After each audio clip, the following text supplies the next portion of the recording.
గుర్తుందో లేదో గత అంటే అంతకు ముందు ప్రభుత్వం చంద్రబాబు నాయుడు గారి ప్రభుత్వంలో ఏదైతే పోలవరం గురించి ఆ పోలవరం ఆ గ్రాఫిక్స్ గురించి దాన్ని ఇంకను ఎవరో సినిమా డైరెక్టర్ తోటి బాహుబలి గ్రాఫిక్స్ అని చాలా మట్టుకి మాట్లాడేవారు వైసీపీ వాళ్ళు ఆరోపించేవారు. కానీ అలాంటి గ్రాఫిక్స్లతో కూడినటువంటి ఏదో ఒక మ్యాప్ అని తర్వాత ఒక ఇంజనీరింగ్ డిజైన్ అని ఇలా రకరకాల గ్రాఫిక్స్తో కూడిన భ్రమరావతి అని ఇలా కొన్ని పేర్లు అయితే కనుక పెట్టడం జరిగింది ఇంతకుముందు వైసీపీ వాళ్ళు చంద్రబాబు నాయుడు గారి హయాంలో. మరలా ఇప్పుడు చంద్రబాబు నాయుడు గారు ఒక కొత్త ఆసక్తికరమైన విషయాన్ని నేను మీతో పంచుకోవడానికి వచ్చాను. ఏంటంటే రాజధాని అమరావతి రాజధాని గ్రాఫిక్స్కు 88 లక్షలు అయితే కనుక ఖర్చు పెట్టబోతున్నారండి. అమరావతి రాజధాని గ్రాఫిక్స్కి ఓన్లీ 88 లక్షలు. ఎందుకు చెప్తున్నానంటే ఏ దేశానికి లేని రీతిలో అత్యంత అద్భుతమైన రాజధానిని మన రాష్ట్రంలో నిర్మిస్తానంటూ 2014 అలాగే 19 మధ్య ఎప్పటికప్పుడు గ్రాఫిక్స్తో మాయాజాలం చేస్తూ ప్రజలకు అరచేతిలో వైకుంఠం చూపినటువంటి సీఎం చంద్రబాబు నాయుడు గారు అప్పుడు ఒకటైతే ఇప్పుడు మరో అడుగు ముందుకేశారు. ఏకంగా ప్రధాని నరేంద్ర మోదీకి రాజధాని అమరావతిపై గ్రాఫిక్స్ షో చూపించేందుకు సిద్ధమయ్యారు.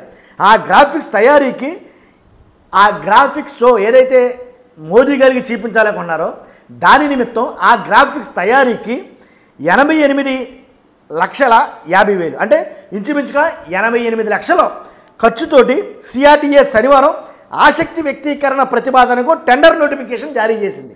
అర్థమైందా? ఎవరైతే ఈ గ్రాఫిక్స్ చేస్తారో మాకు కావాలి, ఇది టెండర్ 88,50,000 తోటి ఒక టెండర్ అయితే నోటిఫికేషన్ జారీ చేసింది. రాజధాని నిర్మాణ పనుల కోసం రాష్ట్ర ప్రభుత్వానికి ప్రపంచ బ్యాంకు ఆసియా అభివృద్ధి బ్యాంకు నుంచి 15,000 కోట్ల రుణాన్ని కేంద్రం ఇప్పిస్తుంది. ఇది ఒకటి. వాటికి తోడు హడ్కో నుంచి 11,000 కోట్లు, జర్మనీకి చెందిన కేఎఫ్డబ్ల్యూ నుంచి 5,000 కోట్లు రుణాన్ని సమీకరించిన సిఆర్డీఏ మరో 21,000 కోట్ల రుణాన్ని సేకరించేందుకు ప్రయత్నిస్తుంది. రాజధాని పనులు ప్రారంభానికి ప్రధానిని రప్పించాలని సీఎం చంద్రబాబు నాయుడు గారు ప్రయత్నిస్తున్నారు. ప్రధాని ముందు అమరావతి గవర్నమెంట్ కాంప్లెక్స్ ఏజీసీపై 3D విధానంలో గ్రాఫిక్స్తో రూపొందిస్తారని ఆ చిత్రాన్ని ప్రదర్శించాలని సిఆర్డీఏ అధికారులను ఆదేశించారు.